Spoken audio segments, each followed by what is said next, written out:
Hey everyone, welcome to the Eastside Neighborhood Organization's 2022 Candidate Forum. Tonight we've got three different groups in particular: the school board, the judges, and the city council. So each group is going to have 30 minutes, and we are going to ask a number of questions based on how many of the candidates are here tonight, and we will be giving everybody an opening statement, a closing statement, and then if the crowd has questions, we'll alternate between pre-written questions and what the crowd would like to ask. And I just want to thank all of the candidates who have come out tonight, all of the people that are here in attendance to ask questions, and all of you who are taking your time to watch the event tonight. You're participating in our democracy, and we can't ask for anything more than that. Go out and vote. We've got till November 8th. You can register up until November 8th. Educate yourself, vote for somebody, and we'll hold them accountable together.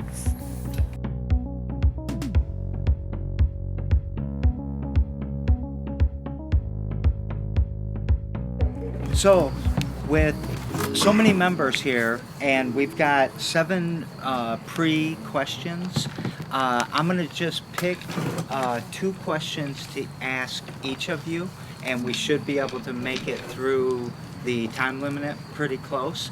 And each of you also have a 2-minute opening statement and a 2-minute closing statement. Did anybody prepare that?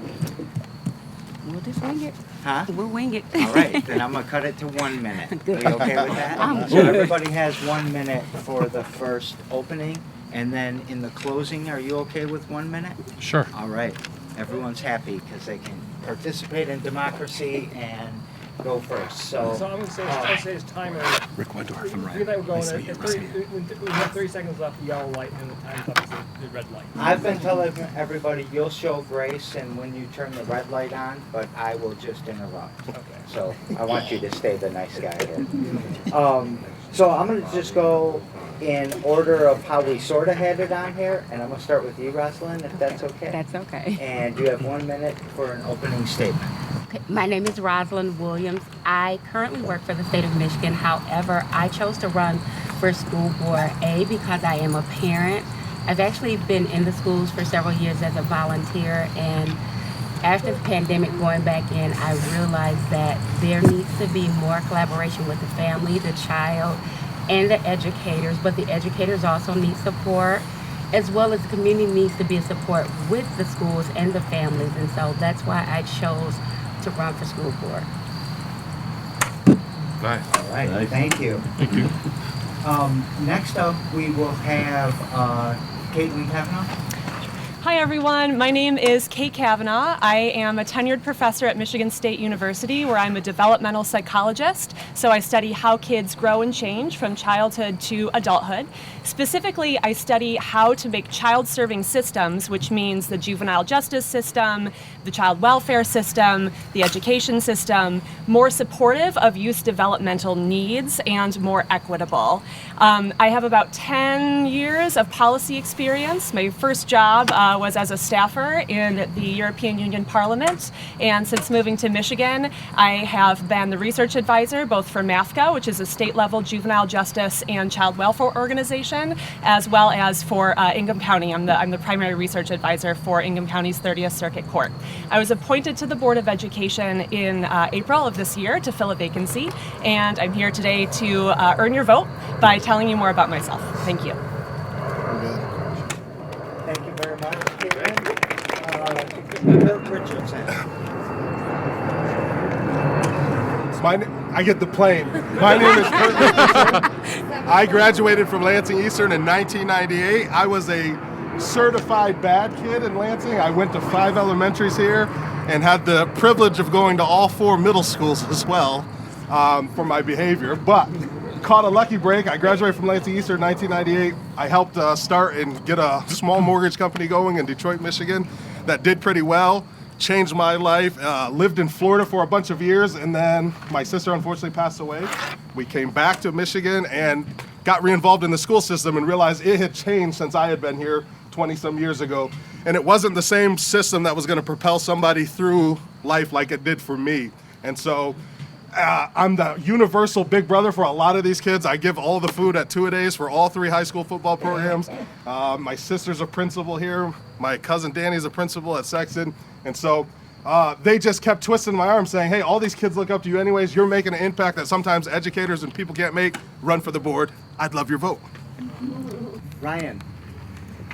Okay, I'm Ryan Smith, and I'm running for the school board. After the last month of nonstop questionnaires, it's really refreshing to actually be able to be in front of a crowd of where you can actually understand what we're saying.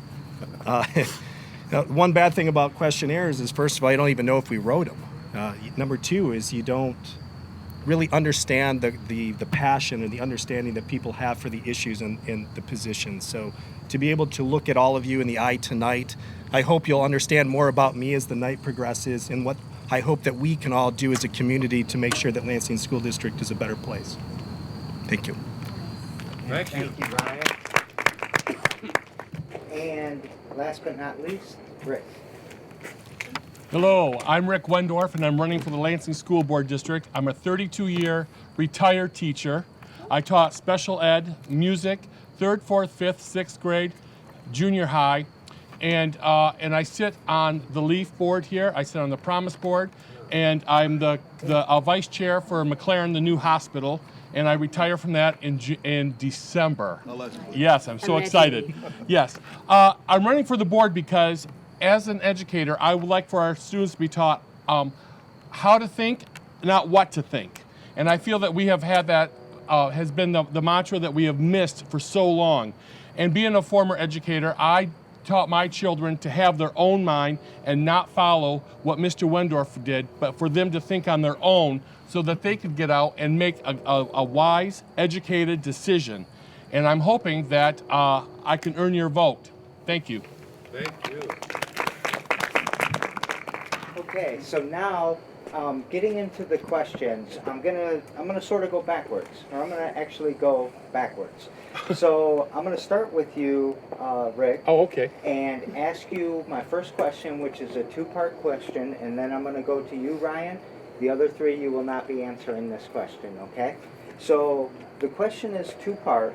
One is basically the teachers of the Lansing School District, I think we all know, have a low morale. There are a lot of positions to fill, and it comes down in a lot of ways to salary, and they see what happened with the principals, and that's frustrated them. And we've got the safety concerns that are within the classrooms. First part of the question, should the school board intervene with salaries for the teachers to preempt any mass kind of exodus? And second of all, who's responsible for the safety within the building? You want me to answer number 1 or number 2? Both. I will. And you have 3 minutes. Speaking right here from the heart. Being an educator, I remember so often that what brought me to Lansing way back in 1922 was the salary. And it was because back then, I taught in Eaton Rapids and Charlotte, and their salaries weren't that great. But once I got into Lansing and I started making $10,000 more than what I did in these other places, that didn't make me a better educator. What made me a better educator was having the love for my students. The money is important, but this is a calling. It's no different than going into the ministry or anything like that. This is a calling, and you have got to have passion for these students, and you have to have passion for the families. Because if the students are suffering, 9 times out of 10, the family is suffering. But what we need to do for the salary is we've got to make comparable. We've got to be, teachers are one of the few people that have to be certified all the time and go to school and get these documents all the time. I mean, it's just never ending. It's just never ending, as does our administrators. But it's very important for us to, as a school board, to step in and to make sure we are offering our teachers the absolute best. Because if we're giving them the best, they're going to give their best. And the second part about the safety, I'm glad you asked me that, because I'm going to tell you, I taught in all these schools, and I can't tell you how many times I was in a lockdown. And I remember I was at Wainwright one year, and we were having a shooting because we had a gentleman that his brother was murdered by this other family and both families attended Wainwright. What I did is, Wainwright is a big U shape, and my principal, God bless her soul, wasn't able to get out there and do what needed to be done. Ironically, I was the only man in the building at that time, and I felt it was my duty to go around and make sure that the safety was there for the students. And and I thought, as this man was going around the building, I was praying, and I thought, you know what? If I have to go for somebody, I'd want to go for my students. And I was like that. It happened up here at Pattongill. We were lucky. When the shooting happened over here at Rite Aid, about eight years ago, actually. I stood there for I stood there for all the students then. And I'm going to tell you, it's the board. We have to make sure that we allow the monies so that the safety is always going to be there for our students, and there for our teachers, and there for everybody. That's it. Plan? Oh, pardon me. What's your plan? Well, I'm going to tell you right now. We have there in all the bond. There are programs and there are situations right now that are helping the. Okay, I'll read it. Yep. Again, appreciate the public participating in democracy, but I am going to try to get to you guys too when we get a chance. So thank you. I really don't want to stop that, but I sort of need to stop that a little bit. Ryan, same questions. You remember them? I think I do, yeah. Most everything with people starts with respect. Everybody likes to be respected, to feel that they're part of the process, that there is a distinct strategy of what they're trying to do and what they're trying to accomplish. For whatever reason, our society, we've started to devalue education and the people that are involved in education, and it's very detrimental. If I had it my way, I would try to make Lansing School District teachers the highest paid teachers in our region. And the reason being is that I want talent. I want people who are going to come in who are the best at what they can do, that are going to produce the best possible results that we can have. Unfortunately, money is still an important piece of that equation. People do evaluate different districts. What's going on? How much do they pay? What are their benefits packages? Also, when a district is struggling, it's harder to attract that talent. Oftentimes, we're going to have to offer more to get those individuals, but it's very doable, especially with young people. Don't we all remember when we were younger? We all thought that we were bulletproof. We all thought that we could accomplish and do anything. And so that extra money could lure those people here. In terms of retaining talent, once again, it comes down to respect. It's making sure that teachers who are our frontline workers, they have access to me, to share with me what their ideas, what their concerns, what their gripes are. It's not really my job to go into buildings to try to micromanage, but it is my job to listen and to look with my own eyes at what's going on in these buildings day in and day out. Because when I'm sitting at the dais, how can I ever make a decision when I don't know what is going on? If I have to have a difficult conversation with the superintendent, how can I do that if I do not know what is going on?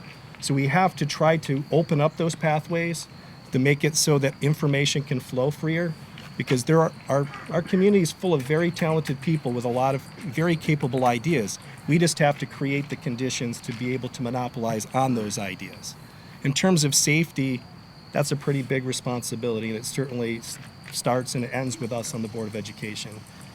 We do have to work with teachers, administrators, and such to discuss what they feel is going to be effective, what they feel is going to make students feel comfortable. Because the goal should not be to make schools look like prisons. That's the last thing we really want to do. But we do have an obligation to make sure that when somebody's son or daughter comes to school, that they're going to go home and they're going to be safe. In terms of the behavior things, once again, we have to look at what are other districts doing, what are other successful models that are being implemented, and we have to continue to have those discussions and say, what is the best path that we can do? Good. Thank you, Ryan. So my next question, I'm going to switch away from the teachers and to the students a little bit. And the question starts out with, will you or do you think you have an obligation to visit the classrooms and see what's happening in the classrooms? Should you ride the bus and understand the students' needs? How will you engage with the students to understand what they might need, I guess, the best? And I'm going to start off with Kurt on this one. Perfect. Thank you. So I should note, by the way, that Rick was one of my music teachers growing up, and that Glenn worked at the elementary that I worked at. And so I think about like the obligation to be in that building is I had a lot of the best and brightest. Paul Fry, who we talked about earlier, Diana Spicer, and I was a difficult kid. And I think what happened later in life is what I realized is I was living a life that people didn't understand inside of the system. So like, there's a famous picture in our household where I have a key around my neck. And my wife, when I met her, she saw that and she cried. She said, "Why did you have a key in kindergarten?" And she didn't understand, because she's from Canton, Michigan, that there's kids like me that just go home. I walked from Fairview Elementary School to 1321 or 1306 or 1304, depending on what year it was, East Oakland. And when I got home, no one was home. And so I had teachers, I had Dr. Rodriguez, who's on the board now, asked me if I was being abused because my legs were all cut up. You can't tell now, I'm getting old and fat, but I used to be a small, scrawny kid. And he said, "What's wrong with your legs?" But I had to climb up on the cupboards to get, no one was home with me, right? And so I learned early on that the people often, sometimes in schools, aren't the people that understand the kids who need the most help. It was so apparent to me. So when I get a question like that, which I didn't pay him to give me, the answer is obviously yes. You can't know or address or fix what you don't see. All right, and that's why I was endorsed by the MEA, but they asked me what would I want to tell all the teachers. My answer was nothing. I would want to go in and listen and learn and know, because I can tell you a lot about business. I can tell you a lot about making money and buying houses and flipping houses. I can't tell you that much about being an educator for 3 decades. I can't tell you about being I've been in many shootings, unfortunately, but I can't tell you about being one at work. All right, and so there's more than an obligation. There's not another way. You can't address these problems and not be a part of it. You're talking about the buses. Why do we have people that don't want to drive our kids to school, right? I'm not smart enough to know the entirety of the CATA situation, but I know what it's like to be on a bus from Otto Middle School to 622 Brook Street. I know what it's like to get off at Hildebrandt Park and fight 15 people, right? I know what it's like to have a bus driver have her coffee spilled on her because she wouldn't let somebody on that was missing their bus pass, which used to be an insane requirement to get on the bus to go home back in the day. So you can't have any positive effect realistically without going. So the answer is so obviously yes. I'm not even at the yellow light, and I'm just going to stop talking to spare you all. Thank you so very much. And so next, Caitlin. Same question? Yes, please. Great. Yeah, I completely agree with you. Yes, the obvious answer is yes. There's actually a ton of research, not to be a nerd about it, but there's a ton of research on how incorporating youth voice into any youth impacting policy decision is critical to its success. So it's not up to us as adults to graft our understanding of what life looks like through an adult lens and through an adult developmental capacity. We can't graft that on to the experience of kids who are going through something completely different. And so, yes, certainly we need to include the voice of kids. The other cool thing I've learned as a trustee on the Board of Education is that each board member is assigned as a liaison to certain schools. So mine are North and Beekman. And so there's a great in there as a way to check in throughout the year in terms of what things look like in the schools, going into the schools, as you mentioned, riding the buses, meeting with students, meeting with teachers, meeting with parents at those schools for which you're a liaison. And I think that's incredibly valuable and absolutely something that's important. Again, an easy answer, as you said, so I will also cede my time. Thank you. Thank you. Rosalind, would you like to answer that same one? Because then I'm going to do something tricky to all of you. Oh, highly up to you if you'd like me to. All right. Sure. So would you please answer that same question? I will answer that question. I actually am a parent in the school district, so how I do ride the buses, I do go into the schools, I do get to see what's happening. And yes, you should. We really do need to do it. I mean, at the beginning of the school year, I'm that parent that goes in and sits down with all the teachers. Hey, as long as he's in this building, you're his parent. He should treat you as you are, as I'm in the room with you, and he should interact that way. If he does not, take them behind the building is what I tell them most of the time. And we laugh about it. But they have that one-on-one connection with me no matter where I'm at. They know they can reach out to me.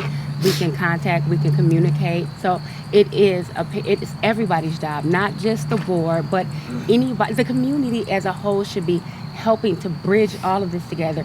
You know, judges, city council, go ride the buses, go talk to the kids, go volunteer. And I do know some of the judges here do that because I know they have actual mentees in the district. So yes, we should be doing that. I mean, and I don't think we should just be assigned schools being on the board. We should be entering all schools because each school atmosphere is different. You have kids with ELS. So we need to know what they need, what their needs are. We have kids who are underprivileged. We need to be able to help them as well and help them where they all learn and all feel the same way instead of feeling different. So yes, it is our job. All right, thank you very much. Now what I'm going to do is ask all of you the same exact question. And it's very close to the last question. And it's how, in this time where all of us are kind of stretched, how are we going to engage the parents in the educational process? What could you do as a school board member? What policy could you set? What action could you take that you think might help get those parents more engaged? And I'll go right down the line. Okay. So as a parent, one of the things that I started doing was going to the board meetings or watching them online. But some people don't have time, or some people don't feel that they should be going because they don't necessarily understand it or why or how it affects them. So it is our job it's my job as a parent and someone who can advocate for kids to show parents how to interact with the schools, with the districts. So getting them to open up to say what their needs are. If, hey, we don't have food, I'm that resource to say, let me help you get what you need. Because again, without the understanding and without the support of the schools for the families, the child will not succeed. I mean, it could be something as simple as my little sister needs diapers and my mom is frustrated because she can't go to work. We can do little stuff like that. I mean, it's one child, one family, then the education system. That's how we have to look at that. And then the community. We all have to be a link to make the child successful. That's what we need to do. All right, thank you. If it takes a village to raise a child, are we not all part of that village? And we all have to come together. We fail to realize that lots of times our parents are not invited. In fact, many times, unless they have to come pick up Johnny or little Susie because either of an appointment or because they misbehaved, they're not invited to come into the school for any other reason.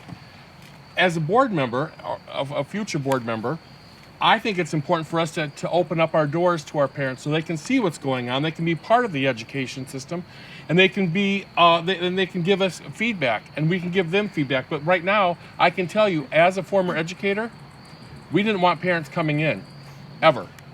I did. I invited them all the time. Come in, sit with me. I was so old at the time, I'd already had parents and I had grandparents. So that's what caused me to retire. Once you get to third generation, that's got to stop. So anyway, that's what I'm saying is we need to invite our parents in. We need to invite the community. I mean, you're paying for these buildings. You should see what we have to offer, and you should see what's going on behind those four walls.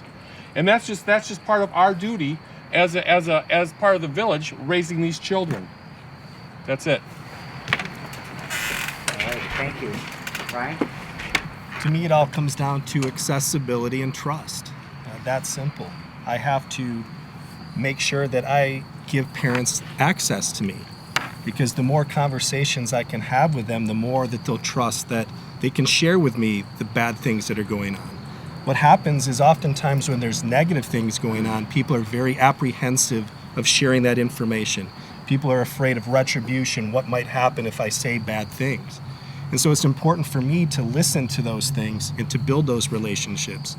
We have to go to events, football games, basketball games, community things, and be out there so people can feel comfortable saying, I can go up to Mr. Smith and I can tell about what's going on in my school or what is going on with my child, and he might actually listen to me.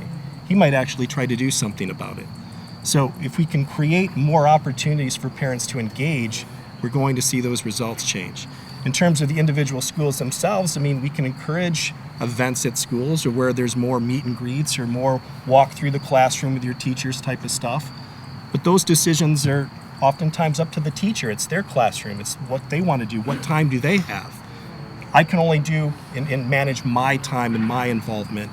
And those are the things that I would do, is get out there, go to those events, make myself accessible. So if people do have issues or they just want to talk in general, that I'll grant them that. Thank you.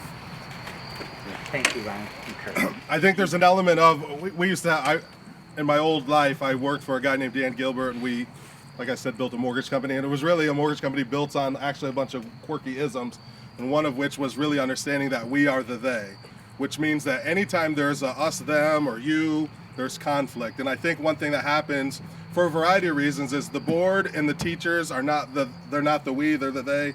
The parents and the teachers are not the we, they're the they. The parents and the board are not the we, they're the they. And so you got to address that. And so how do you do it? Ryan's my neighbor, by the way. We got to make systems more easy for parents to understand. All right. And what I mean by that is, like, right now, I was watching the Fox 47 thing, Lansing Schools, which I think of personally, my opinion going into it was like, it's a struggling district, has a $40 million surplus. So I started looking, they have $40 extra million right now. So I started looking through some stuff, and I'm on the MBA program at Michigan State right now. I have 2 master's degrees. I couldn't understand it. I've been reading your stuff, smart people stuff, and I love what you're on. But even when I go through that, I got to get my wife involved. I think we take for granted what many average people know about the systems and how to use them. My nephew Anthony, I don't know which way is Fairview Street from here. My nephew Anthony was shot and killed in a house on Fairview Street in March of last year. Marcel Crothers, my childhood hero, calls me and says, hey, we want you because of what I do with the NFL. We want you to come in and try to help these kids. He was a really popular student. And they have all these grieving services. And when I looked at these pamphlets, I'm like, these are for kids? Like, my nephew's forever 15. A 15-year-old's going to read and understand this? And I think we do that with the parents, too. We give so much information. We think we have resources. But if it's not digestible, and I'm not picking, I'm using an example. You got so much great stuff on positive behavior stuff, but when I read that, it's like hieroglyphics to me. And the board does that too. When I went through the budget, right, I've had an enormous amount of financial success in my life, and I'm reading through this budget like, I don't know what this means or where that money went, or how did we get to the number of $3 million for air conditioning, and did it all go to Acme Company, or did we bid it? There's like not information for parents to make good decisions. So even if we wanted to be engaged and break down the barriers of the us and the them, and really understand that we are the people, it's all of us and it's we and not they, I don't think it's practical or pragmatic to think these teachers or these students could really understand or digest a lot of the resources there are. So I believe that's a long-winded way of saying one of the things the board can do is be present at conferences or where parents are. Be present where the resources are, where the parents might be, and make things digestible for them as easily as possible. Even this process, I didn't even know we could run for the board. My next door neighbor is the mayor of East Lansing, the actual mayor, Ron Bacon, yet here we are running for Lansing board. It's convoluted. I couldn't even process how that could be, but I wanted to do it. So we've got to make this entire process, K through 12, every resource available. There's work that the board can do to make it better understandable, more understandable. Great, yeah, it's hard to go last to a question that we've heard a lot of great answers to already, right? But I completely agree that parents, it's not just about providing them opportunities, right? That's access. It's more than that. Access is not always equitable. Instead, we need to meet parents where they're at, what works best for them. If we've got parents who are juggling a night shift, then after-school meetings are not going to work for them. If we've got parents who are struggling with mental health themselves, then meeting in person is not going to work for them. So for me, it's about meeting parents where they're at, whether that means virtually, whether that means at a conversation hour on a Saturday, whether that means at a football game, because that's what they're interested in. But we have to find out what the most marginalized parents in the district, what is their barrier, and we need to find ways as board members to break down those barriers or to overcome those barriers by making access more equitable. That's all. Thank you. Thank you so very much. So we've got 10 minutes left, and each of you are promised a minute at the end. Would you like to just take your minute, or would you like to kind of give your minute to the crowd and they'll raise their hand, you pick whoever you want and answer their question, same for all 5 of you. I'll give mine to the crowd. We'll give yours to the crowd. So does anybody have a question that they would like? I love that, man. All right. So I'm gonna let you choose. So we've got these 3. I saw your hand first. My name's Joanne. It's a very basic question, and it speaks to the ignorance of the population. Okay, so I have no clue how many open seats there are for this position. Am I voting for one of you, or can I have 3 of you? You can have 3 of us. There's actually 3 open seats, and there's 6 candidates. Yes, ma'am. That's all I wanted to know. So I guess I can give somebody else another. I saw another hand. Sorry. Did you set the one? Okay. Go ahead, sweetie. Go ahead. How many open teaching positions are there? And why do you think they're not filled? Oh my God. And if you know about the support staff open positions as well.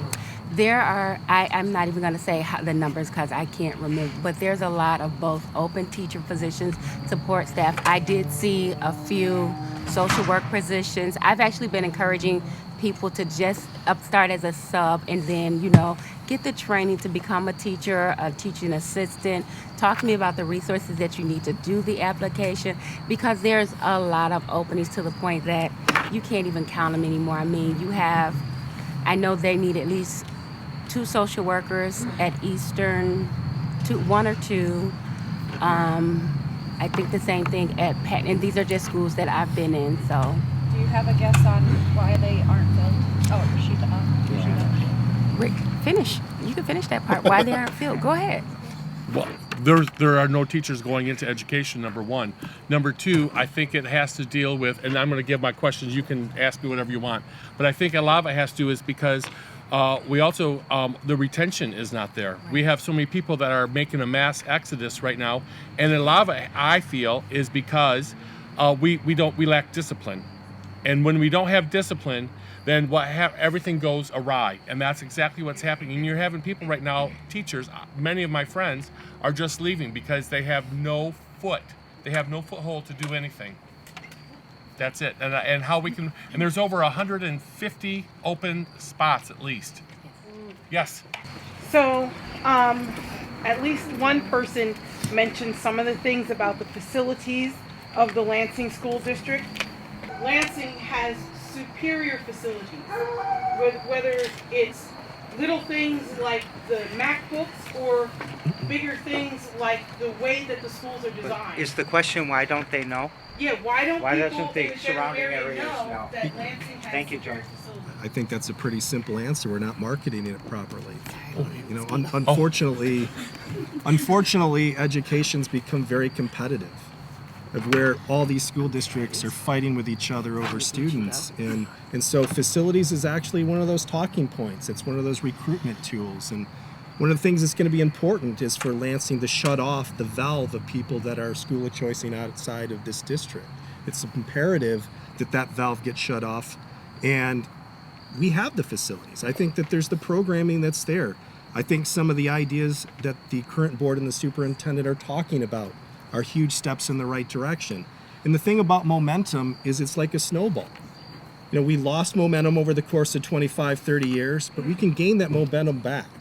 And I think there are pieces in place of where we can do that. My time's up. Sorry, Joe. Thank you. I'll do the same thing, and I'll take your question, even if somebody else has to answer it. Yeah. How important is it for all the schools to have gender-neutral bathrooms and to have protections in place for students who are trans or having identity issues? So I wouldn't use identity issues. I think there's people, and I'm not trying to correct you, but I think there's people that have made identity choices, whether they're fluid or not. I think people are working through those. And when you do that, the school's so ubiquitous in people's life. I mean, most people aren't going to spend 13 years at any other thing. There's not people going to GM for 40 years anymore or working as teachers for 30 years anymore. So the K through 12 system has to be welcoming, inclusive, equitable to everybody in all gender, all spaces of that gender journey, in my opinion. No, whoever's next. I think Kurt still had time. Felt like 9 seconds. Okay, so let's go to Caitlin then. Sure, yes. Okay, thank you. I have this question. Perception is reality. Yeah. What do you think as a board member that you can do, because I'm even hearing it here, to stop the narrative that every student in our district is challenged, needs all this help, isn't performing? I think our kids are every bit as bright as every child in the region. But Lansing continuously, not only do we have that narrative, we perpetuate it. So how do you see where we can get the marketing out there to say, not everybody in our district is troubled. Here's our successes. Here's what we have going on. Because even tonight, all I'm hearing about are the challenges. There you go. Question, please. Sure. So if I'm understanding, your question is, how do we better sell what Lansing has going on? Is that correct? How do we better advertise and change that reputational? Sure, yeah. So I completely agree with what Ryan said earlier, that a lot of times that's a sales pitch. I went to all 4 graduations this spring for all of the schools. Those kids are brilliant. Right. The music that we heard, the performances that we saw, the speeches that we heard, the plans for success that the students have was just incredible. And so it's things like that. It's things like Ebersol, which is an incredible resource in the Lansing community. It's things like our language immersion elementary schools, Luton and Post Oak. Oh no, okay, I didn't really get to answer you all the way. That's okay. I'm always disturbed by the narrative. Yes. And what time is it? 7:30 on the dot, exactly where we need to be. Sorry to be so pushy, you guys. Love you very much, you know I do. Thank you all so very much for spending the time. And thank you. Thank you all. I want to remind everybody there's apple cider.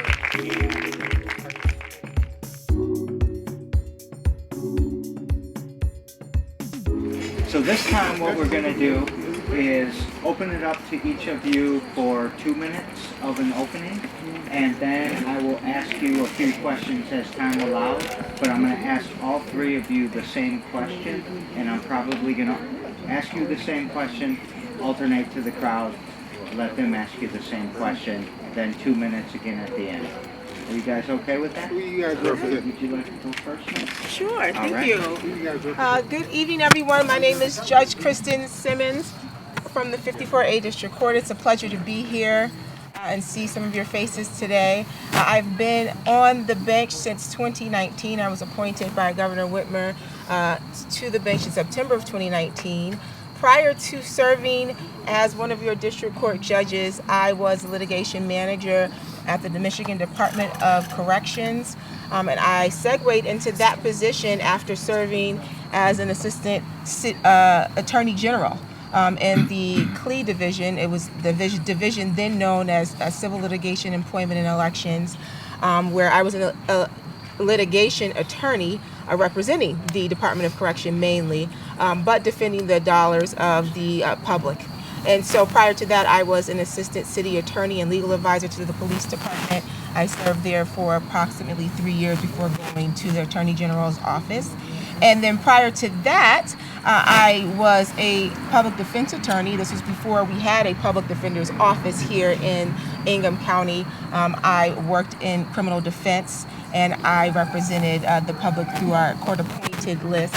At the same time, I was a professor, adjunct faculty over at Lansing Community College, where I spearheaded a clinic, a family law clinic, and I took students that were in my classes, and I gave them practical experience with handling just your run-of-the-mill divorce cases and some parenting issue cases. And prior to that, I was a paralegal. So I've been living in Michigan since 2009, moved here where I attended law school at Cooley Law School, and then I chose to stay here to serve this community. Thank you. Good evening.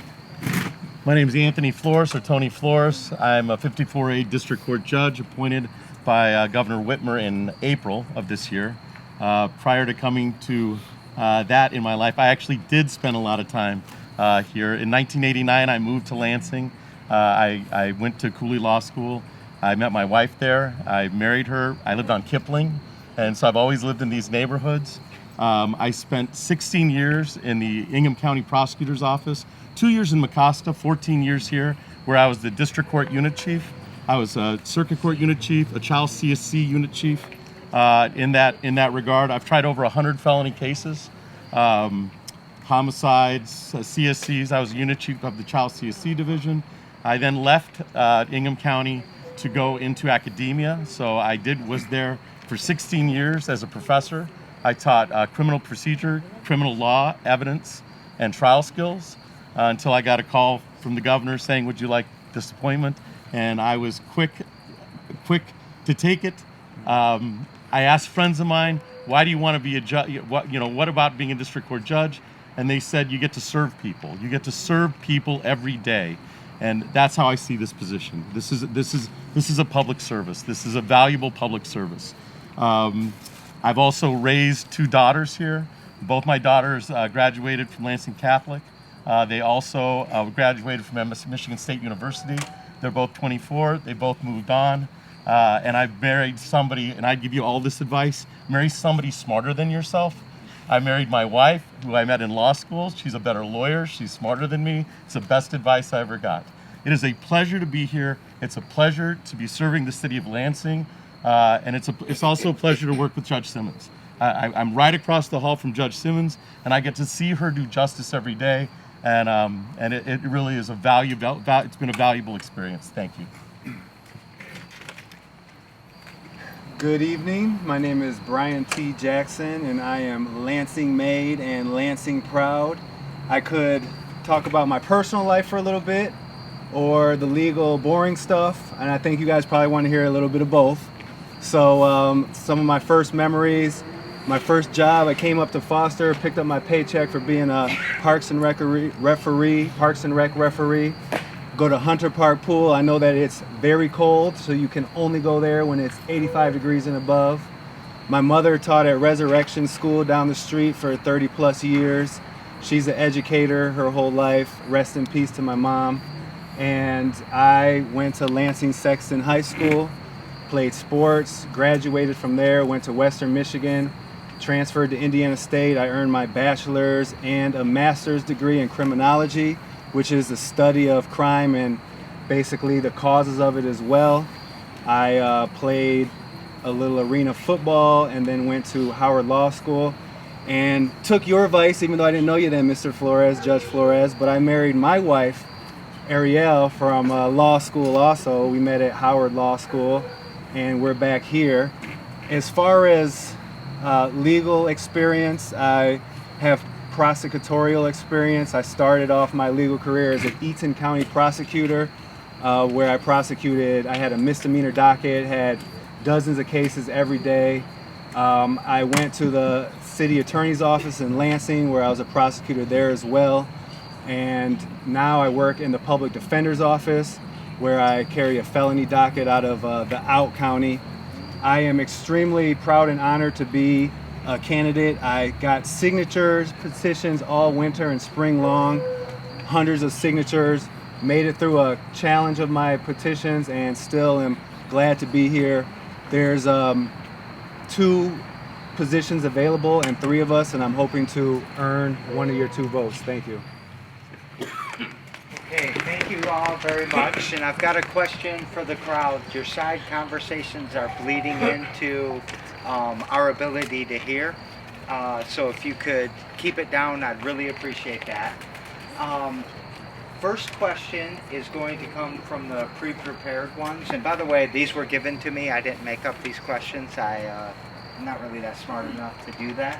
So I'm going to go with the very first question, and then I'm going to let the crowd ask the second question. The question is, what role does the court system play in systemic racism? And I'm going to leave it as a simple question with a complicated answer. Are we just going straight down the line? Yep. Okay.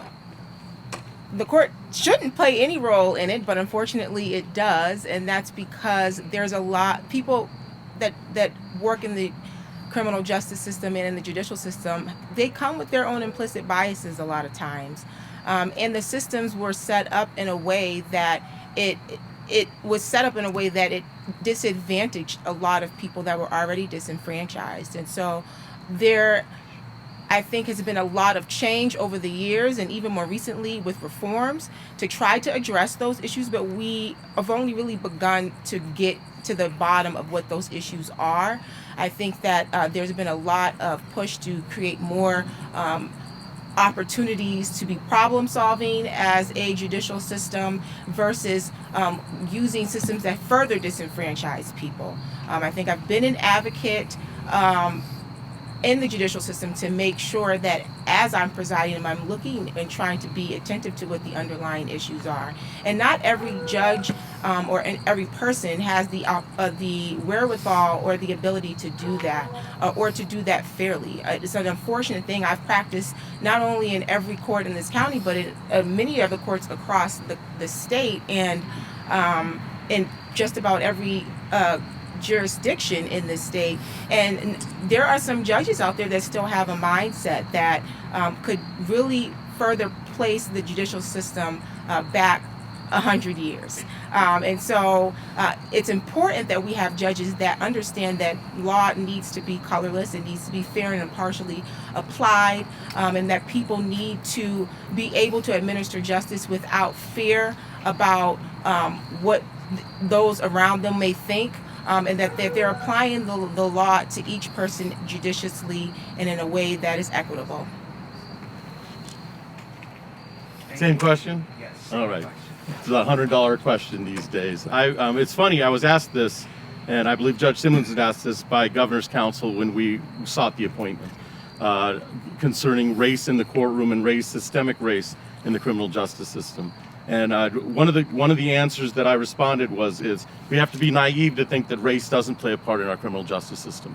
It's absolutely naive. I come from West Arizona and Colorado. I was taught to run away from the police, not run to the police. I never was taught to run to the police for a problem. And the only thing that stems some of that is an understanding between communities, law enforcement, that we all make a difference and we're all treated with respect. But it doesn't work in a criminal justice system where laws aren't applied evenly by the trier of fact. Laws are not tried evenly. And that's something that Judge Simmons and I have looked at in regards to how do we be objective and impartial and also have a diverse mindset into understanding where people come from. You can't be a judge and not understand the background of someone. You can't be a judge and not understand the struggles of life and the struggles of what people have gone through. The only way to be a judge, in my opinion, is to be in the community and out there and have a full understanding of what your community is going through so you can evenly apply the law. That's all people are asking for. People are asking for the chance to be heard and for an even application. If you want to be an advocate, go to the legislature, okay? Go vote for the legislature. The justice system relies on objectivity and following the law. And you appoint people and you look for people who have the framework and the understanding to learn from that. Not to judge as this is what I am and this is who I am, but to learn from the people that they serve. We serve as judges. We learn from our constituents. No different from anyone else. Any judge who tells you differently is not a good judge. Okay? Judges learn from the people in front of them, and they apply the law evenly. I think this bench and the bench, and Judge Ward's right there, Judge Simmons, Judge Buchanan, this bench understands that. This bench understands. It was so gratifying to me to come along and find judges who understood that our constituents and those in front of us are the only reason we're there, and to really understand that it doesn't matter where you came from or who you are or what your background is. What we have to do is apply the law evenly with the understanding that we would be completely naive if we didn't think there was not bias in the courtroom. There is. There's bias in prosecution, there's bias in law enforcement, and it's up to all of us to stem that. We have to be vigilant. We have to daily be vigilant against it. Not only is there bias in law enforcement and the prosecution, the numbers show that at every single level of the criminal justice system, whether it's the decision for a police officer to pull over a car for tinted windows or not, or whether it's the decision to actually write the ticket for tinted windows or not, whether it's the decision to arrest somebody for a driving while license suspended, whether it's the charges the prosecutors bring, all these numbers show that there's a disparity. Whether it's the number of charges, the severity of the charges, the lack or plea negotiations that happen, all disparities. Conviction rates, sentencings go harder and longer, and those numbers are there to show it. And the criminal justice system plays a huge role, not only because it is the mechanism for this, but also the law says as long as you don't explicitly say that race was a factor, then race is not a factor in the eyes of the law. So it would take a police officer, a judge, a prosecutor, anybody, they would actually have to say, the reason I'm doing it is because this person is name XYZ. So it's a huge factor, and being in the community is important, and I'm in the community very hard every day. I think that I can kind of cross into a whole wide range of people, diverse people, whether it's white, black, any ethnicity, socioeconomic status. I am able to connect with a lot of people, and I think it's just from being in the community. So yes, the criminal justice system is flawed, and I think there's a lot of evidence to that. I first learned it taking my master's courses, and I'm still learning today, especially as a public defender. My clients, majority black and brown people, all poor by definition. They tell me, and I see and I read about it every single day in my day job, and it is a problem. That's one of the reasons why I'm running, is because I think that I can recognize my bias and work on them, but also treat everybody in this diverse community with dignity and respect, and be able to use empathy when I deal with people, and that's one of the things I think I can bring to the table. Thank you. Thank you. So, Judge Simmons, may I ask a favor of you? Yes. Somebody's going to raise their hand that they want to ask a question. Will you pick the person, but Mr. Jackson will start the answer first, and we'll come back to you guys. So does anybody have a question for any of the judges? And if the answer is no, then I must start with Mr. Jackson and ask my second question. Anyone? Okay. Then the second question is, do you recognize and understand the scientific evidence of the benefits of cannabis and psilocybin? Do I understand the scientific evidence? I can't say I understand it fully. I do believe that there is scientific and medical benefits, especially to cannabis. I think that there's research that shows it. I, use cannabis from time to time and can speak personally on it. But as far as the science, there is a limit at some point when a person can be impaired when they drive. But I think that the science is also showing that, it's not so much how much a person uses, it's that person in particular, how long they use. There's a lot of factors to it. So I support the law as it stands, basically, which is to let people use recreationally, medically, and to regulate it and make sure that it's safe for consumption. So, yeah, I try to understand it, and I try to keep learning as well. Thank you. Thank you very much. Same question? Yes, sir. All right. Well, it's really, legally, it's not really a question, all right? The question stands on, do we believe in the science of any type of pharmaceutical? And we have to treat cannabis as no different. And so we treat recreational as a ballot initiative now. And so it's recreational given the right age, not unlike alcohol. It should be treated as recreational. That's what the law says, and judges are meant to follow the law. Question goes to how do we now indoctrinate some of these standards that we've done for like OUIL, which is at a 0.08 right now, all right? And we all know that the test for 0.08 was really just picked out of the air somewhere. They just kind of did it with subjectivity. And I would like a test of the science for seeing if somebody is materially or effectively affected in the manner of their drive. I don't see a test right now. I see nothing from the Michigan State Police which would indicate that this person has been substantially or materially affected in their use of cannabis. When you get a test, then we can qualify it legally. And we have to qualify it through expert witness and foundation in order to use it against someone, because we're taking somebody's liberty away. We're indicating you no longer get to be in the society, we're moving you out. Well, before you do that, all these fundamentals have to be reached.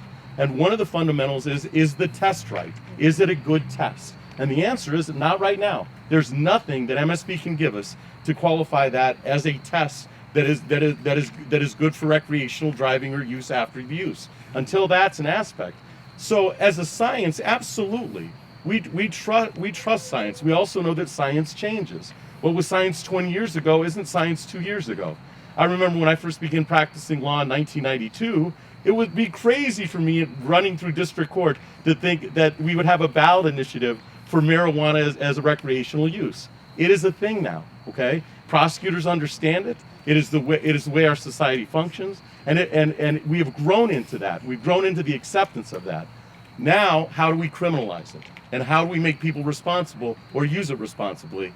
And that's the test of time that the test takes.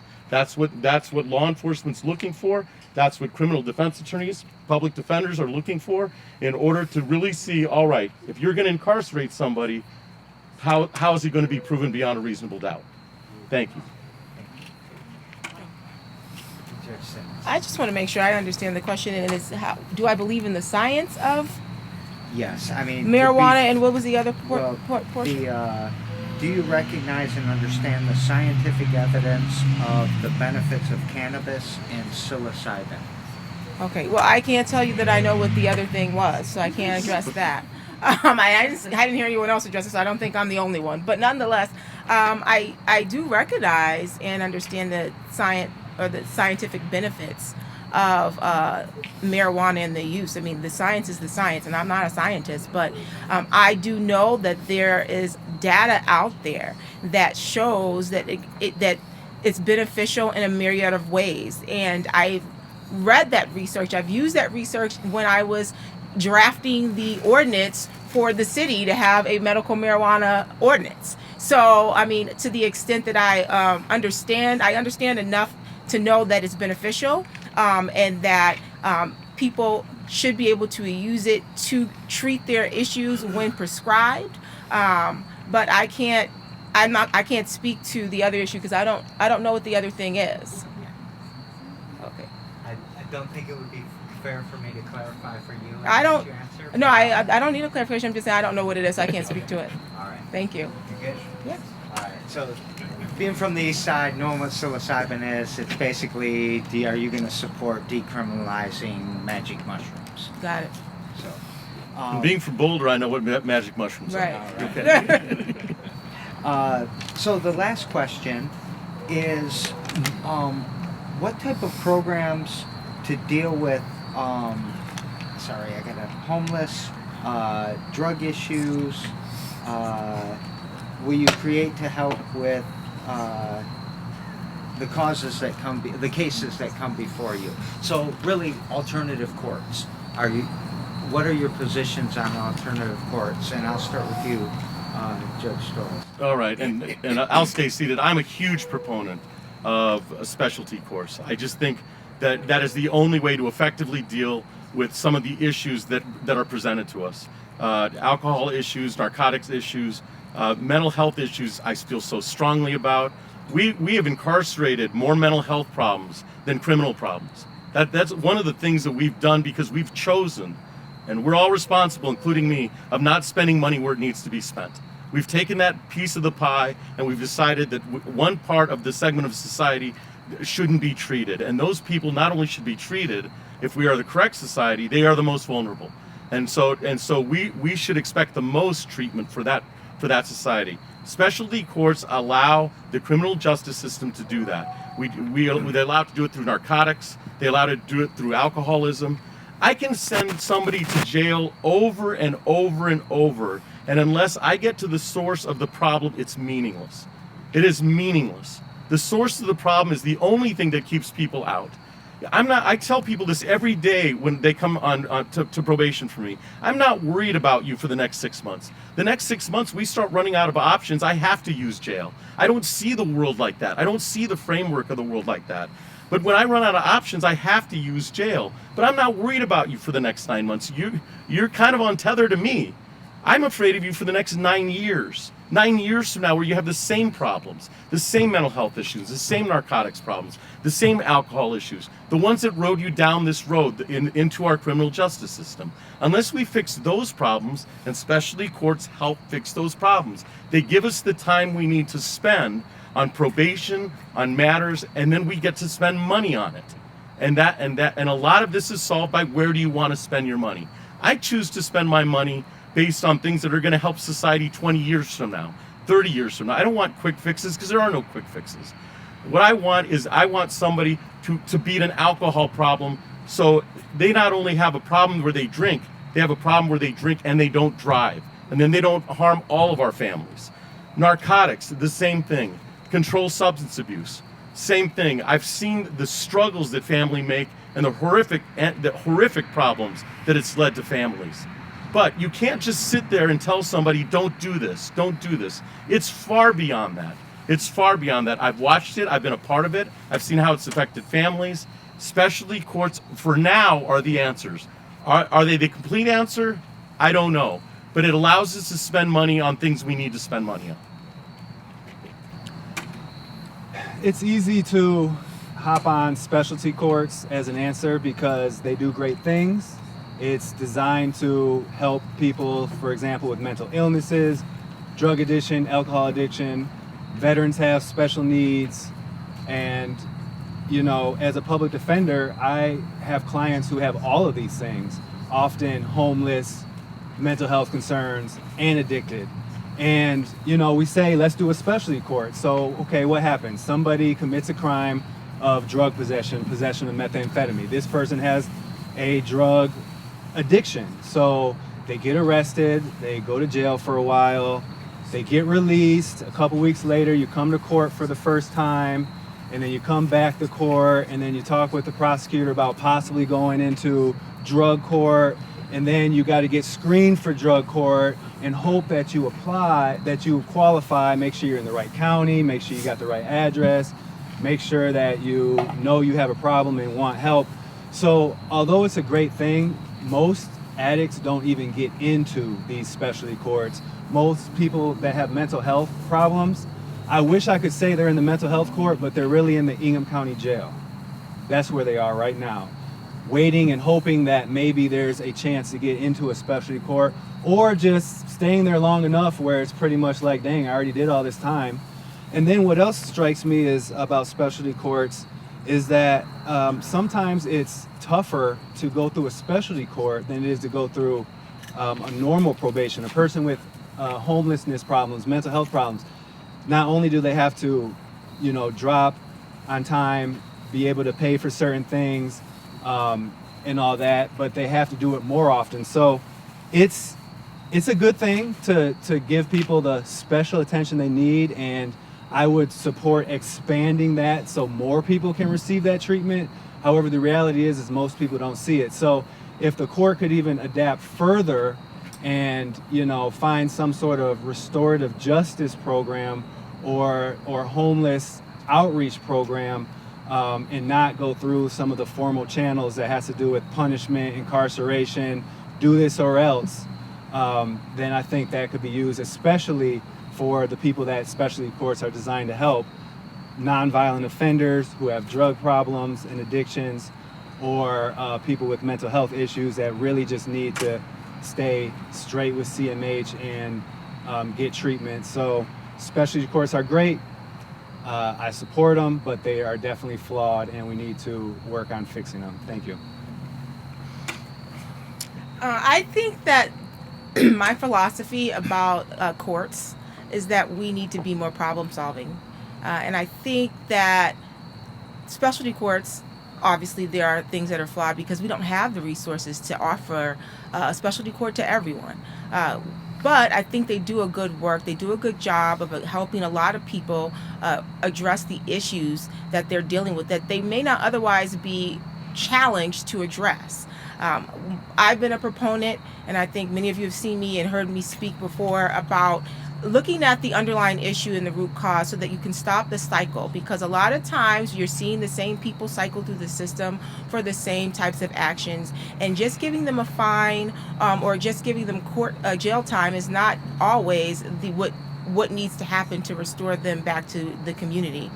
We need to look at the issues. We need to be able to address those issues. And not everyone's issue is relative to maybe a substance abuse issue. Not everyone's issue is relative to domestic violence. It could be that they're just poor. If you see people cycling because they don't have the resources to do what they need to do, why am I giving them a fine? Why am I sending them to jail so that they can't go to work? So I've been personally taking efforts in working to try to put together a program that would be designed to do that.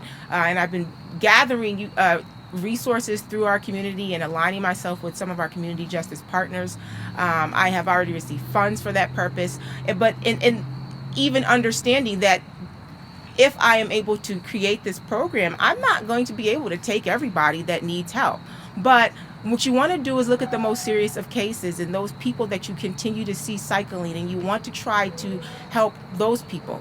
If you think that you shouldn't do something because you can't help everyone, then you're not doing a service to the community. You have to take it one step at a time. And again, things evolve.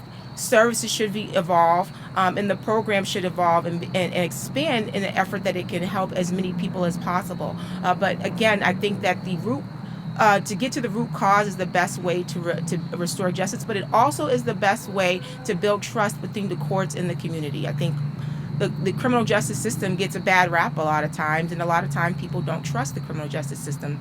But if they see that the court is taking an individualized look at their issues and really taking a concern about making sure that they are rehabilitated and making sure that they are able to return to the community and be fully functioning members and successful when they are released from the court supervision, then I think that will restore justice, and that will also restore and repair what we have broken down between the criminal justice system and the public.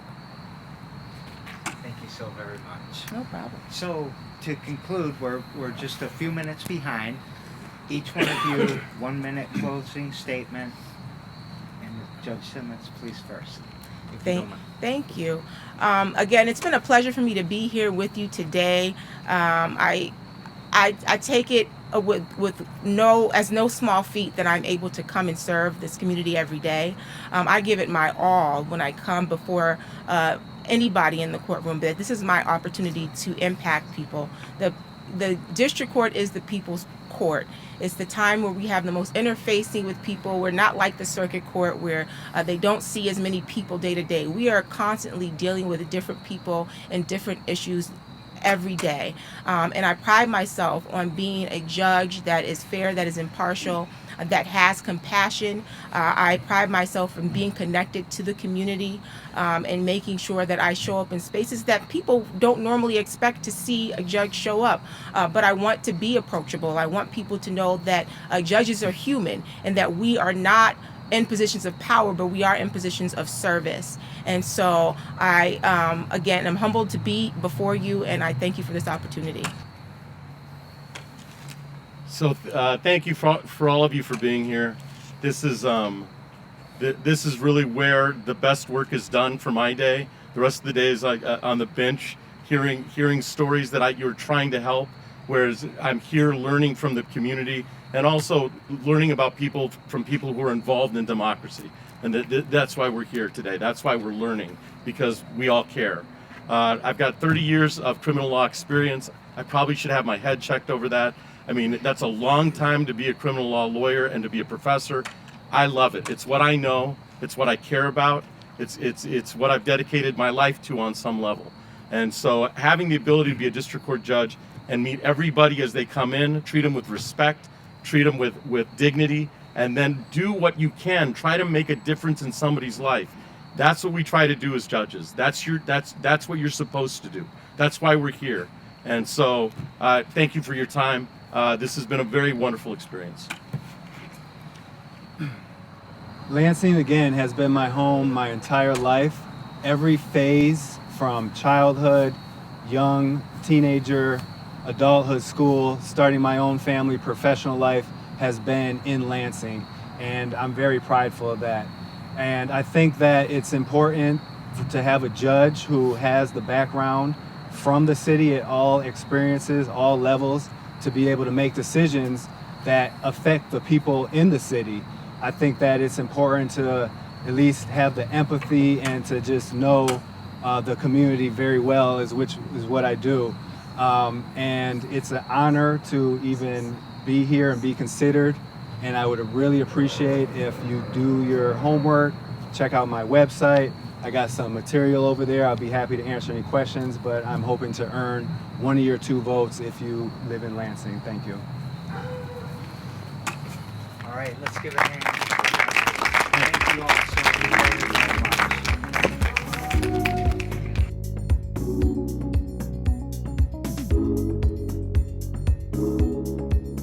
As you wish. All right. Hi, everybody. Ryan Cost. I apologize initially for my hoarseness. My allergies are flaring up. We had trash dumped in one of our neighborhoods. I had to go clean up or help clean up and was in the weeds breathing it.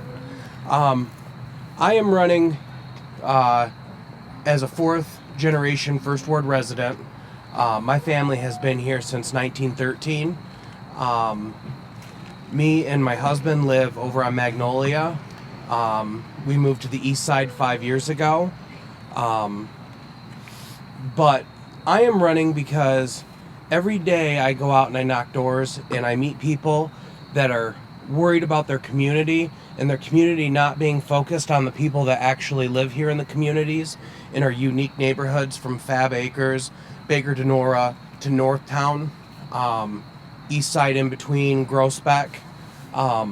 We have so many unique things here in Lansing, and people are getting left behind. Sidewalks are falling apart.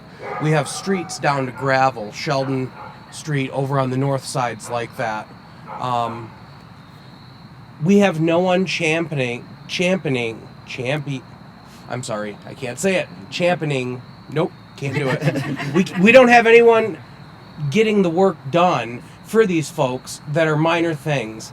And I literally can go around to places that I have knocked doors and I can see that the issues they had have been tackled because I'm involved and I believe in leading equally with the community side by side, putting the people first, not mega donors and the people that can afford to build 4-story buildings on Michigan Avenue. We need to start focusing on our neighborhoods and our people.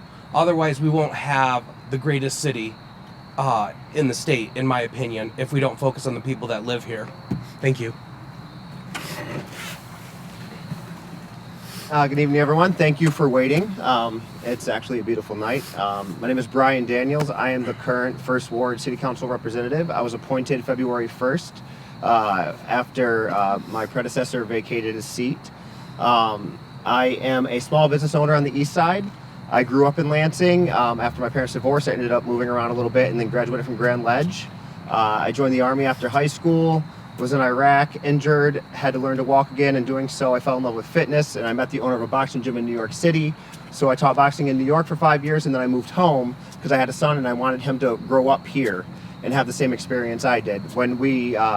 When I was looking for a place to open a business, I was given the opportunity on the east side, and I absolutely love the First Ward. I've lived here now for 4 years. When I was appointed February 1st, one of the things I did immediately was start working, other than just getting to know the job, was start building relationships. I appreciate Ryan wants a champion for the people, and I have been that. I've added $500,000 to local roads. I've gone out and filled potholes myself. I'm working with the neighborhoods to try to get a better understanding of not only what people need, but how we can get there. I understand that it's going to take a coalition of people from all backgrounds to get there. It's not just, the underprivileged. It's not just the privileged. We are all living in Lansing, and Lansing is for everybody. And so we've got to find a way to make Lansing work for everybody. I want to continue to do that. And so after being appointed, I have a 1-year term left. If I win this election, then I'll run next year for a 4-year term. So I appreciate you guys being here tonight, and I'm really excited about it. Thank you. Okay, thank you. So first question from my list, next question from the crowd. And I will go to you, Councilman Daniels.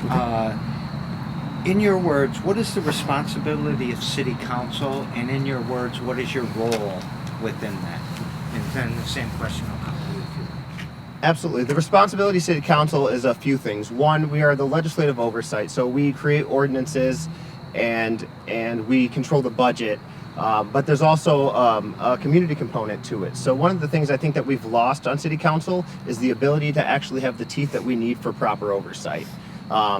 So one of the things that I want to do, and I've been trying to do on my time in council, is stand up for the things that haven't been done yet. Try to introduce resolutions that haven't been introduced. Try to have conversations that traditionally have been put off to the side. I think that City Council is supposed to be, 8 seats of people who are looking out for the best interest not only of their ward but the city as a whole.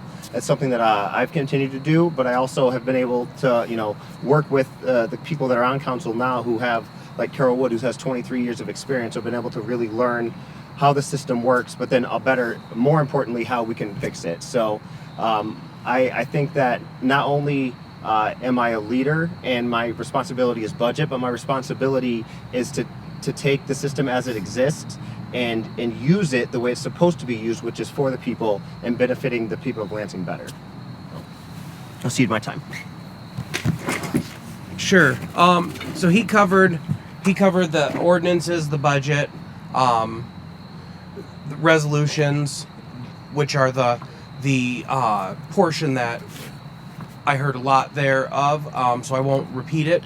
I think the portion that was glazed over was constituent services, especially when you are a ward rep. That is a top priority for you, is your constituents within the first ward. I'm not running for an at-large position, yet I'm still tackling issues outside of our ward because, when people send me messages, they know that Ryan Cost will respond with action. I had a person that was outside of our ward. We just got a tree marked for her that was completely dead, so we can get it cut and get a new tree from between the curb and the sidewalk. And she had gone to the mayor's office and they came out and said it wasn't dead enough. But forestry did believe so. So I am tackling issues like this. That's just one example of many of doing constituent services. We have had years of no one doing constituent services, so I have jumped into that role the last several years, along with several nonprofit groups that are here in the Eastside community and in other areas. I'm going to trash cleanups in Fab Acres. I'm giving my time and my own money to do these things to make our community better. So while the city as a whole is important, we have got to focus on our community, and I believe my role as council member for the first ward is to focus on the people of the first ward and what is best for the people of the first ward. Thank you. Okay, so now the same kind of thing where I'm going to ask Councilman Daniels to pick someone from the crowd. They'll answer or ask a question and you answer it first, Ryan. Okay. Does anybody have a question for any of the city council candidates? Shannon. How many pink or red tagged houses are on the east side? How many are Section 8?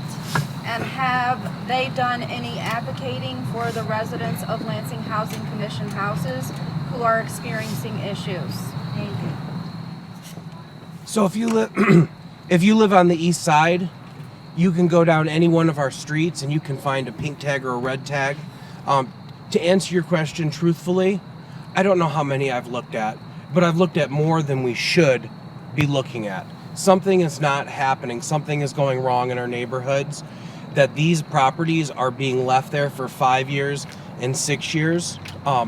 So I don't have the number in front of me. I'm sure code compliance does, I know that I have sent at least a dozen emails off to the code compliance department head to try to tackle some of these red tags where the foundation has caved in. And yes, I have gone out and done advocacy. I went personally to some of these LHC houses and saw the holes in the ceiling where the tub leaks and the light bulb out of the light fixture that's in the ceiling because they can't turn it on because the water is dripping from their tub, or the window doesn't have screens, or the door is so jacked up, the screen door, it can't close. I have made phone calls. I talked to a man named Willie that lives in one of those houses, and he described to me the conditions of that home like I was telling you about the sports score. Yeah, I've got some black mold in my bathroom. It's been there for years. There's no ventilation. Yeah, there's black mold around all my windows. They leak. These conditions are unacceptable. Lansing Housing Commission is being mismanaged by Doug Fleming, and I have called on Doug Fleming to resign, and I stand by that he needs to resign, because I have gone to these houses and I've seen the conditions these people live in, and it's disgusting that we have allowed this to happen. And my heart goes out to every one of those people, because every one of those houses I visited had small children that are living in that conditions. Would I let my own kids live in that kind of conditions? I think not. Thank you. I was one of those children. We were poor on the south side growing up. I have gone out to the LHC houses and I've seen the same conditions. I took pictures, sent them over to Brian McGrain's office. I've had several conversations with the mayor about the fact that I think that Doug Fleming should step aside. I think that the leadership at LHC not only has been poor, but I think that it's just completely disrespectful. We've seen videos now with that disrespect, and I think that it going unaddressed is an issue that we just can't allow. I apologize. Am I allowed to get some of the question again? Yes. Can I have that question again? How many, Yes, the housing. How many are pink or red tagged if you know the number? Yes. And then how many are allotted for Section 8? And then you answer the third part. I apologize. I don't have the number. I definitely can get that for you. I do think, that we have honestly too many in the city as a whole. Like Ryan said, you can go down every street and find a red tag house. I have one right around the corner from my house.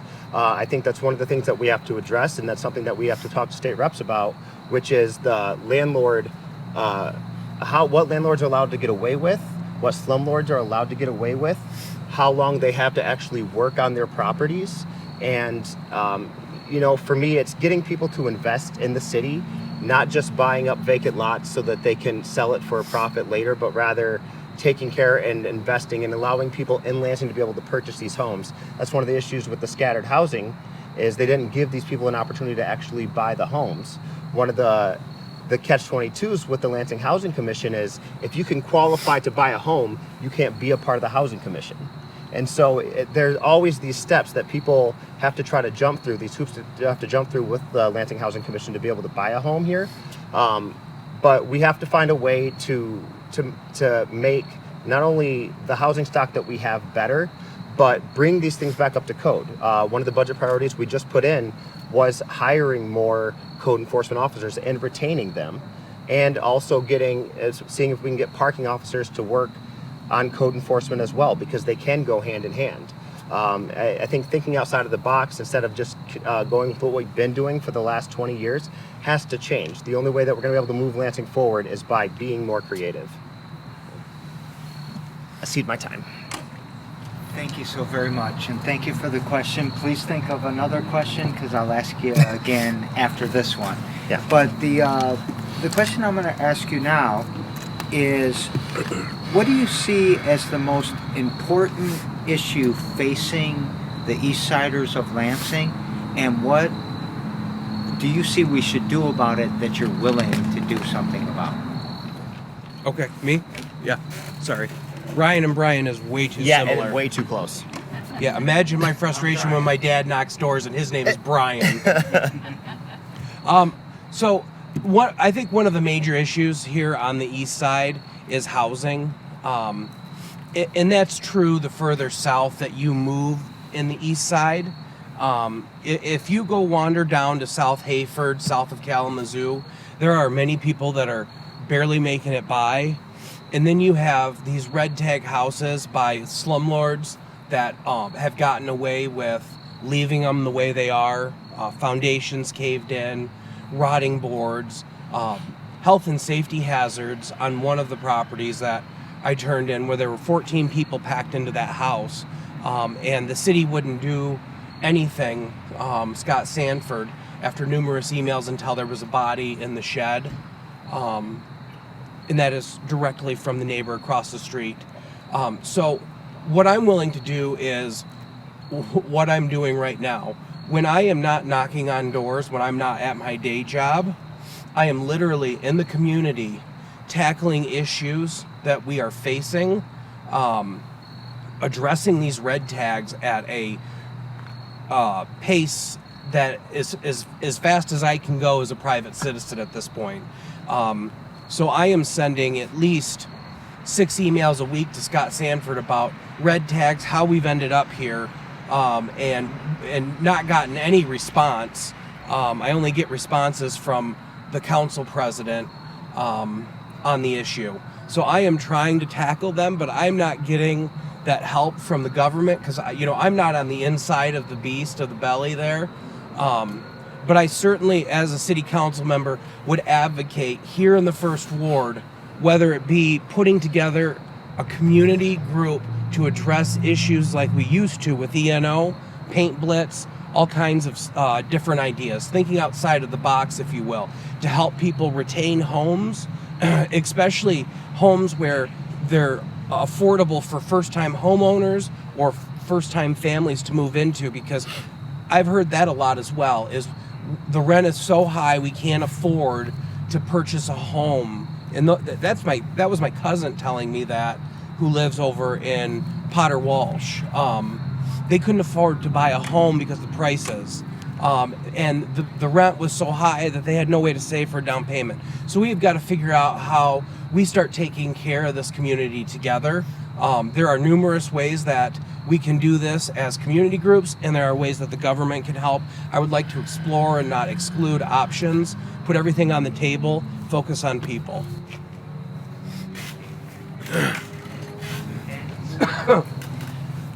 Over the weekend, there was a mother and her 2 children at home. People came to the door and knocked on the door. 5 minutes later, came back, broke in, sexually assaulted her and robbed her and left on the east side. That is the biggest issue that we're facing, safety. We have murders down, but violent crime is definitely up. I apologize. I don't think that I've seen any of those emails that you've sent, so I can't respond to you if I don't see them. I have been on the phone with the chief, with the mayor, with the city council president. I speak with everybody all the time on what we can do. Usually the response is, well, we can't respond to a crime until there is one. Well, what we can do is we can have neighborhood watch back. We can rebuild communities taking care of itself, making sure that the people getting involved in the community, they're watching out for their neighbors, not just telling on your neighbor, but rather watching out so that we're growing a community. And we have that sense of the community that I believe Lansing really used to have. I know that growing up, my father lived in Churchill Downs, that if there was an issue, a neighbor would address that issue.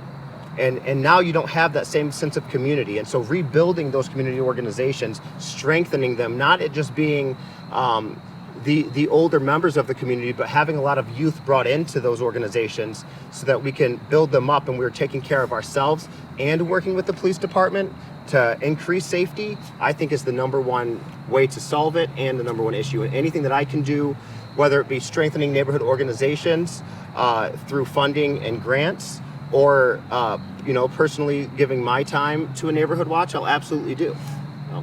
I'll see the rest of my time. Okay, thank you. Do we have any questions from the crowd here? And Councilman Daniels, you can pick. Ryan. So would you mind? I don't believe that for a second, do you? See everybody. One of the issues that I had as a candidate for the school board was the possibility of asking the BWL for a 10% rebate for the school district, because if you didn't know, we give discounts to McLaren and Sparrow and General Motors, but we don't to the school district. Would you support a 10% rebate that could be sent to the Parks Department, to where maybe there was a collaboration between the school district and the city to help strengthen the after-school activities and the summer youth programs? And if so, how would you help encourage Mayor Shore to sign off on it? I think you go first, sir. Was it him first or me? Because he chose you, so it's you first. Oh, you should have chose. You should have. I should have been the. Yeah, you should have chose the question. I'll answer it. Yeah. Well, the Board of Water and Light is a separate entity. Even though it's publicly owned, it's a separate entity from the city. There is the board that is appointed. I would encourage that break, that 10% break for the school district, especially if they're going to use that for after-school programs. And we spoke a little bit about after-school programs, I think before this. And one of the things that we've noticed here in Lansing is the lack of programming compared to when I was a kid. And I would go with my grandma to Morris Park School, which is no longer a school, and do the after-school programs there, making fans was one of the things I remember, and I don't know why I remember that. But it's programs like that, and that gymnasium was full of kids after school that were spending time doing something creative that they typically wouldn't do. So I love that idea. And getting program in our parks too. And that means parks as in not only the school parks, but even possibly into some of the public parks, which are adjacent in a lot of times to schools or close to a school. So I really like the idea of the discount. I would urge the mayor with everything I have, the same way I would urge him to get more money to fix some of our roads from the governor. I can't force him to do something, but I certainly can have that conversation and continue to be persistent. I may be a lot of things, but one of them is persistent, and I am constantly persistent about everything and relentless. So on that issue, if that 10% were really going to go towards something so good, and I do believe it would be good, I would be highly supportive of it and push it. Thank you. I would absolutely support it. On top of that 10%, I would immediately. On top of the 10%, I would go to other companies in the city. I think there are a lot of bigger corporations that could also be a part of this conversation. The BWL is obviously crucial to the city of Lansing. Their rate hikes recently are hard on everybody, so I think that it would be beneficial for them to also give back to the community in some way. I would call Calvin Jones at BWL to get that conversation going, Dick Peffley at BWL to get the conversation going. I think being able to reach out to them directly and to talk with them and then take that to the mayor, and instead of having him think, well, I'll have to see what the BWL says, we'll say, oh, I already talked to them. We're on it. We just need you to do it. I think that going to him with having solutions in hand instead of just going to him with a problem saying, hey, I need this fixed.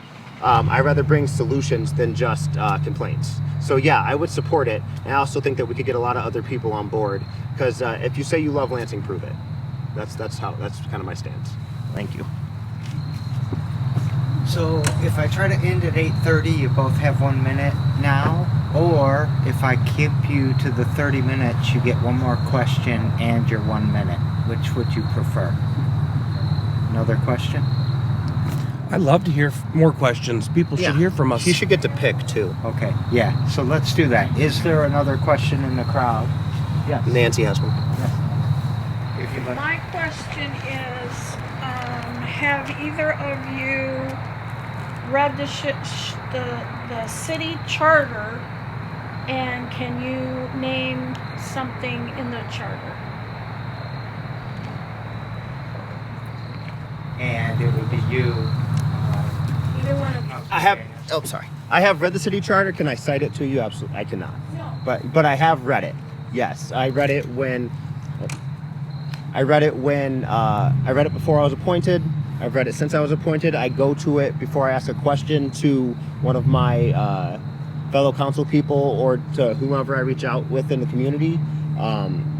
You know, we live by the charter. My job is defined by the charter, but I cannot cite the charter to you now.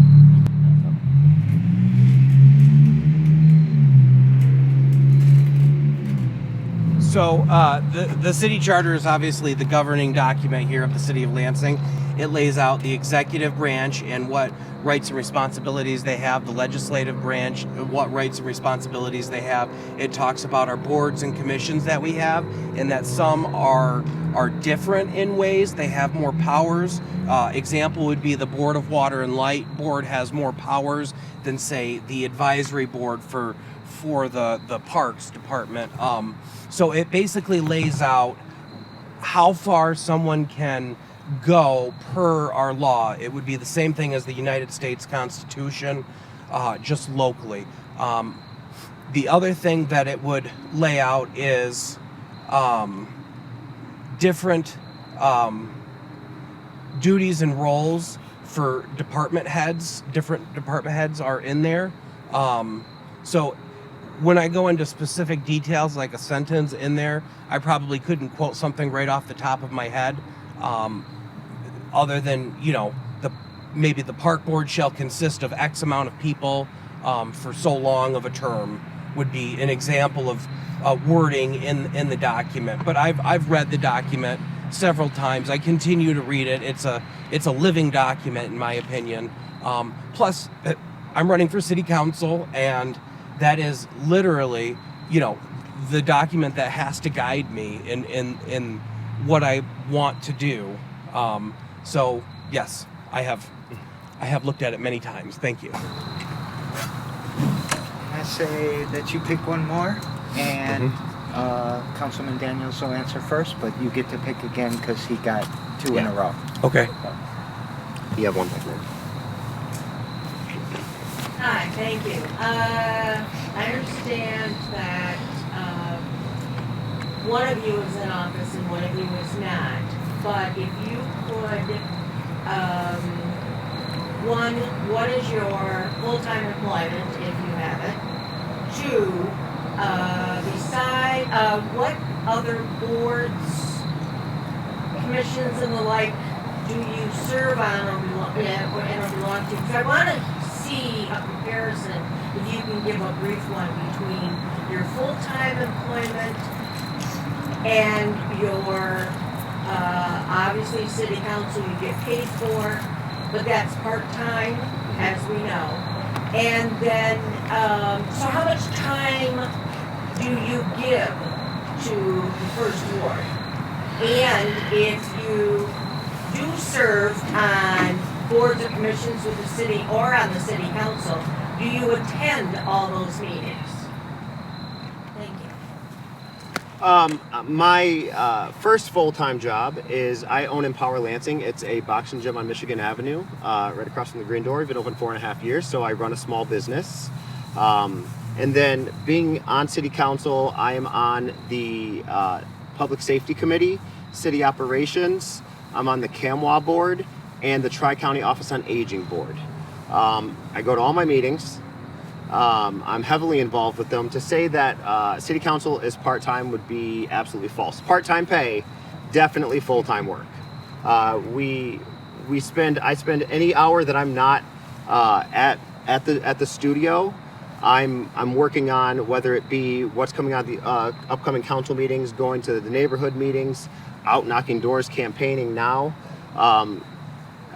One of the interesting things I think that I've experienced while being on council is that really the work is done in the committees, and that's why, with the urging of the People's Council, we introduced an ordinance, a resolution for more transparency, because we want to try to broadcast that to the public so that people can actually see what's going on in the committee rooms, because that's really where the work gets done.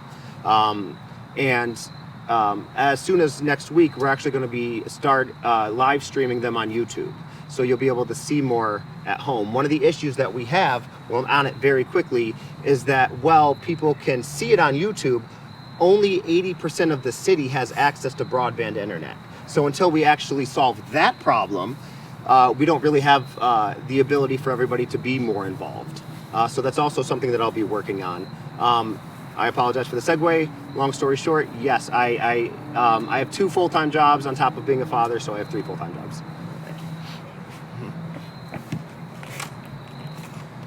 Thank you for the question. So I work full-time for the Department of Health and Human Services. I'm the computer guru. I service Eaton County, and I totally pointed towards Clinton County because that was my second one. Clinton County and Eaton County. But I also work with people that work with people, and that's where a lot of my heart comes from. I'm on, to answer your question directly, I am on Friends of Bancroft board. I am on the Eastside Neighborhood Organization board. Foster Your Neighborhood board. I have done advocacy work with the Fledge Foundation, going to the LHC houses. I think I've attended all but one of the People's Council meetings. I, however, am not on the council itself. I have been to the meetings to know what's going on. In all of those roles, I have missed a few ENO meetings because of my parents' health issues, but as far as Friends of Bancroft and the People's Council, I have been to every one except for the first meeting of that, either via Zoom or in person, depending on how they run the meeting. I take my commitment seriously. That's why I'm here tonight, even though I don't feel good with the nasal stuff and just feeling like crap with my allergies. But I want to be here tonight because I owe it to you as the voters to come, how I would come to your door. So, I don't have a suit. This is what I come to your door in, and ask for your vote, which I am doing here tonight. As far as you asked how much time I'm putting into the community, I punch out at 5 o'clock. I usually work until 1 in the morning on community matters. And that's not just knocking doors and asking for votes. That's them pulling me out to their sidewalk and saying, my sidewalk's all messed up, which you can see the green paint from someone's house that we just got the sidewalk fixed. And that was because I went to that house, asked for their vote. They said, by the way, my sidewalk is all messed up. Well, now the city's attention is on that sidewalk, and it's green painted for repair. I don't know how long the repair is going to take because they're backed up. Point is the ball's rolling. So as far as the community and how much time I'm willing to give, more time than my husband was willing to give up. But he understands that I care deeply about Lansing, and I have absolutely proved that I, with no question, love Lansing. Thank you.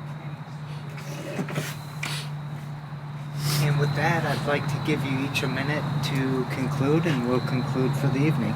Is that okay? Yeah. All right. And any preference who would like to go first? If you'd like to go first. Sure. All right. Thank you guys so much for being here this evening. It's actually, thank you Ryan for this opportunity as well. This was my very first debate style event like this, so I was nervous, but this was a lot of fun. There's obviously a lot of work to be done. I've already been doing the work. I hope I can continue to do the work. I've never shied away from anything hard. I've always figured out a way, no matter how many times I've told no, to get it done. And I figure out ways to work within the system that we have to fix it and make it better. I hope that I can count on your vote. I hope that you'll give me the opportunity. If you have any questions, reach out to me, and know that if you want to help Lansing move forward, please vote for me. I appreciate it. Thank you guys very much. Again, thank you everyone for sticking around until this late hour in this beautiful darkness. Brian, thank you for your service to the United States. I didn't mention that in the beginning. I love Lansing, and I love our community. And when I say community, I don't just mean the East Side. I mean Northtown. I mean Groesbeck. I mean Fab Acres. I mean Baker Denora. I mean Potter Walsh. I mean Frog Holler. And if you don't know what that is, look at the ENO map. You'll know where it's at. I have been to every neighborhood here. I am working my tail end off to get this neighborhood moving, to improve the lives of citizens with every waking moment that I have. People call me because they know I'm going to answer on that other end. I am reliable, and I will be reliable for you on city council. You don't have to wonder if I'm going to not do what you ask. As soon as that question is asked of me, I am already doing it. Thank you. All right, so let's give these guys a hand. Thank you so very much for coming. Appreciate it very much. And to kind of conclude, if y'all don't mind, I want to get on the end here. November 8th is when we can vote. Please get out and vote. You can still register up until November 8th and vote on that same day. So if you haven't voted yet, please make a plan to vote. All of the candidates, thank you so very much for giving us the opportunity to participate in the democracy. And everybody who came, thank you very much for coming and participating in it. See you. Good night. Go vote.